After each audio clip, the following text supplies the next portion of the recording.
So young people aren't really able to develop the soft skills because of these lack of opportunities. And these are the soft skills older generations have in abundance from years of experience. Mm-hmm.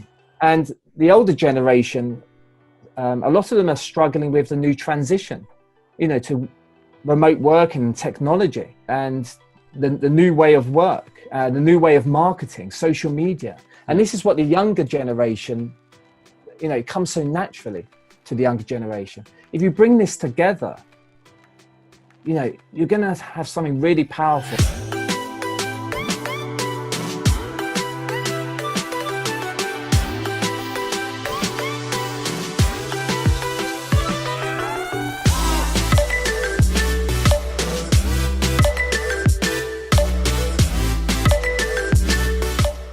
I'm Shyam, and in the past 20 years of my life, I spent time living in KL, Singapore, Sydney, Johor, and I'm finally here in Melbourne.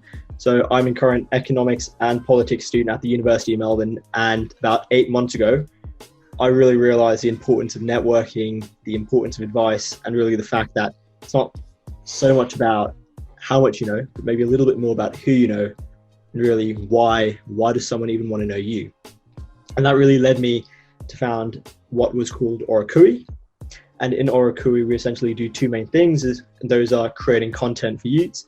And secondly, it's really creating a global youth mentoring platform, linking students with the most relevant peer mentors that we can find them. So in a nutshell, that's me, and that is Oracui. Over to you, Dan. Thanks, Shyam. So my name is Dan. I'm from the UK, currently living in France.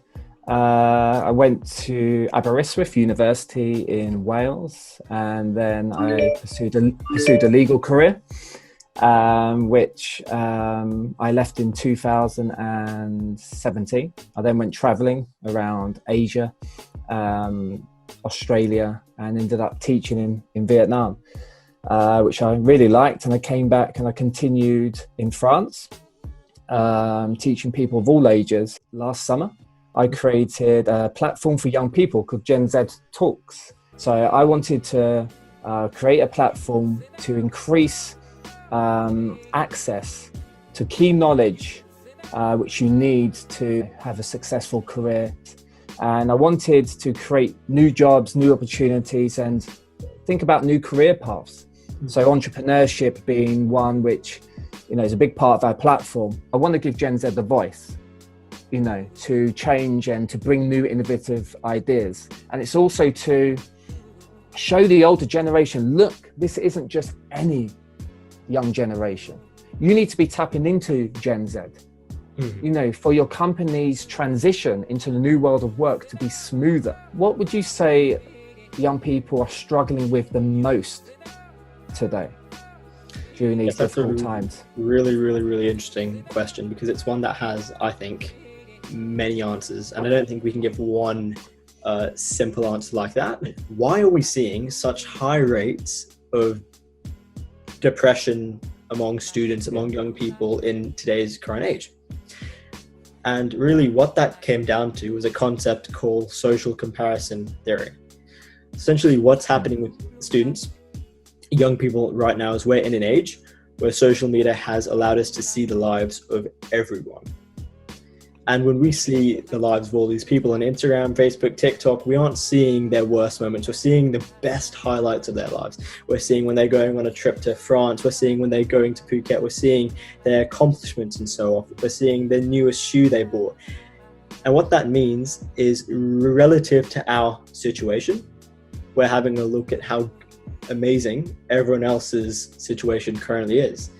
Essentially, that's what social comparison theory is. It's about the social pressure that's being put on students as of now.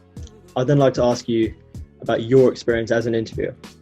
And I think why this is quite a fitting interview is because I'm someone who's interviewed a bunch of older people. You're someone who's interviewed a bunch of younger people. What would you say some of the common traits that you've observed with all these people you've interviewed? The younger generation have such a hunger to keep learning and developing. They're always looking to better themselves and to also be able to learn how to help other people. I'm seeing a lot of empathy amongst the people I've interviewed and the younger generation in general, which is going to be, put us in good stead for the future. They just really want to make an impact on the world, and you can really see how genuine they are. And I think, another trait to go with that is how entrepreneurial and creative they are. They're all thinking about different creative ways to make an impact on the future. And I think this is a real big trait of the younger generation, the entrepreneurial spirit, the community spirit, which is great because community is so important. And I feel that the younger generation are really bringing this spirit back. One thing I want to say actually is previous younger generations, maybe, they've had this desire to change, to make positive change. And sometimes older generations have said, they're at uni at that stage where they want to change the world. But there's a difference with this younger generation, because Gen Z don't just want to, it's not a phase. They have the resources, the knowledge, and the capabilities to really, make the significant change. And, this is a generation of genuine change makers, and it's exciting to see where they go. That's amazing. What benefits do you see in older and younger generations learning from each other? The way I'm going to phrase this question is with a quote. I often used to actually say quite a lot, and that's always surround yourself in a room of people which are smarter than you are. However, over time, I've started to not really like that quote, because I really find the word smart quite big, and I want to change it over to surround yourself in a room with people who are going to have a different perspective to you, as opposed to people who are smarter than you are. And when we talk about that, why do you want to talk to someone who has a different perspective to you? And the thing is, you do that all the time. If you talk to someone who grew up in a different country than you did, if you talk to someone who took a different course, who's had different experiences, you're going to get an insight into a different perspective into something. And I would argue that is more important than what any course is going to teach you in uni or high school. However, why on earth would an old person want to learn from a younger person if they haven't had that much experience? Well, it's exactly as we've said. It's a different perspective. It's this new perspective that the youth can actually give. I'll give you an example. So on Wednesday night, myself and another member of the Oracui team, we were at a networking event, and everyone there was at least twice our age, at least. And so essentially where there's university students, and I think one of the things, everyone's handing out their cards, their business cards, and we thought, what, how can we make ourselves stand out a bit?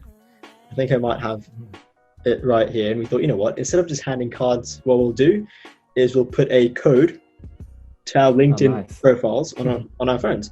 And so everyone we met, we said, add me on LinkedIn right here. Scanned it in a second, boom, and they added. And it's these kinds of small things here that young people haven't access to. Young people are thinking of new things every day, new ways of doing things. You've got the most creative generation yet, who are tech savvy and who are used to, technology, social media, and who have had access to information for a long time. So the internet is leveling the playing field for knowledge. So another point I want to make is the pandemic is reducing opportunities for young people to get into work. So young people are having less internships, experiences, and finding it harder to get into their first job. Young people today have less experience than any other younger generation in work. And no fault of their own, but it's because of the situation. So young people aren't really able to develop the soft skills because of these lack of opportunities. And these are the soft skills older generations have in abundance from years of experience. And the older generation, a lot of them are struggling with the new transition, to remote working and technology, and the new way of work, the new way of marketing, social media. And this is what the younger generation, it comes so naturally to the younger generation. If you bring this together, you're going to have something really powerful. And Absolutely. and I'm so like, passionate about bringing the generations together. And for us to have the best chance of bouncing back, the generations have to merge. And that leads me on to the power of reverse mentoring. Right. Companies should be bringing these programs of reverse mentoring. And what it is a concept where younger people mentor older people, new fresh perspectives and the values of young people, and how to get the maximum out of young people. And at the same time, you're getting advice from older people. And there's that inclusivity and there's that trade, through these meetings. There's a trade of skills and perspectives. And it's like, I don't know, this kind of great partnership feeling. And that's what it needs to be. The older and younger generations, it needs to be a powerful partnership. Why do you think we aren't seeing such a fast pace of integration, of having these young people being put into these corporate firms, associating with older people? Is it a lack of exposure? Is it in underestimation? I mean, what's happening? Well, some companies are embracing it. Especially there's companies like, Deloitte and EY who are really big on, providing inclusivity for young people. So there are companies out there, but, you're right. I don't know if it's a lack of awareness, what young people can bring, a lack of trust. Can we bring young people into positions and, trust, or whether it's just because it's been the set way of doing things for so long. It'd be good to know what young people are motivated by. There's a concept of, are we going to intrinsically motivate students, or are we going to extrinsically motivate them? Yeah. I think right now, by telling them, look, you either get this internship or you are going to get a good job in the future, that's extrinsically motivating them. That's using a stick and a carrot. I think what we should be doing is thinking, what do you want to do? What are you passionate about? And that goes down to not what looks good on a CV, but what are your interests? What are you searching up on YouTube? What are you watching? What are the books you read? What are the movies you like to watch? What are the things you do in your spare time? And I think it's all about doing what do you actually want to do, not what does your mom or your dad or your university tell you to actually do. That all comes down to intrinsically motivating students. Yeah, no, I think that's a really good answer. And actually, just to add on to that, I think it's just about listening to younger people. And that's one of the things, GenZ Talks, we want to give a platform to give older people a chance to listen and to benefit them. And I think one of the things I noticed, and which led me as well to create GenZ Talks, is a lot of people were writing about young people, Gen Z, but they weren't talking to them. And I think it's so important that to really find out about Gen Z, you need to engage and talk. Don't talk about them when you're not talking to them. Because a lot of people don't understand the younger generation today. And I think if you do, you're going to be put in a really good position in the future, because the biggest consumer market coming up is going to be the younger generation. And if you don't understand them as an employee already, then when it comes to market and when it comes to, Gen Z buying, your business could suffer. So there's so many, that's why there's like a lot of Gen Z marketing agencies, because, led by Gen Z, because the people who understand Gen Z the best are younger people, and older people really need to embrace younger people by having real conversations. No, absolutely. And you're absolutely right. I mean, I think as of now, I think from the last time I checked, there are currently 1.8 billion people from the age of 12 to 24, I think it was. And that is the largest we've ever seen, largest percentage of young people we have ever seen in human history. And I think who we should be listening to, I don't think it's about listening. I think it's about getting advice. I think it's about trying to get an insight. It's from the students around the world. And that's really why I think peer mentoring. So you talk about reverse mentoring. I think peer mentoring as well. It's one of the most underestimated things that we can think of. I would argue if you're a student, learn from your peers, whether it's Facebook, Snapchat, TikTok, go find these people, get inspired by them. If you had one piece of advice that you could leave the youth, that you could leave the young people of today, what would that one piece of advice actually be? I think it's a great question. I think to be a good listener, some of my mentors, the one piece of advice they gave me is, always listen in the early part of your career. Well, not just the early part always, but especially in the early part where you're learning, always be willing to listen, both socially and in work, because the ways to build the most effective relationships in business and socially is to listen to people. And you'll learn so much. You might not agree with what people say, but listen and take the value you're getting from different perspectives, and it will really put you in good stead for your career. One of the most important skills in negotiation is to listen. So it spills into other areas of work, and I think that if you're a good listener, then you're gonna go a long way.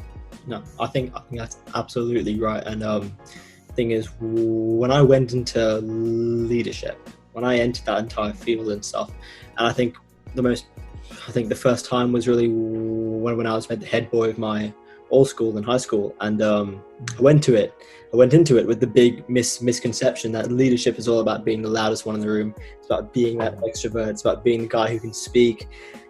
And really, it was over time. I had to learn with experience. I had to learn with failure that leadership isn't about that. Leadership is about listening. It's about being the person that can really engage with other people and finding out, what do you want? What intrinsically motivates you? It's really about building that, and the ability for a leader to do that is really what makes some of the best leaders we've seen. What about yourself, Shyam? For the older generation, what one piece of advice could you give us and people older than me? Mm-hmm. I may have already talked about it here and there, but essentially it revolves around what you're going to do as the role of a leader, as the role of someone that this younger generation is currently looking up to.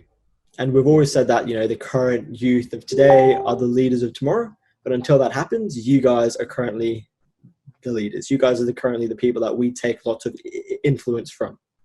And so that really brings a question: what are you going to do with your role as a role model? I think one of the main things, Dan, that you've already talked about is listen.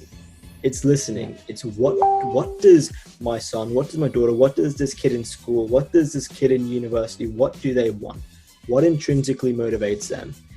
And it's about really absorbing that. Many people answer just to have an answer, whereas instead we should be listening to listen. What are you going to do with your role as a role model? Is what you're doing intrinsically motivating the students of now? I think it's just important for younger and older generations to find ways to work together, to listen to each other. If this listening is created from both generations, then it's going to be very powerful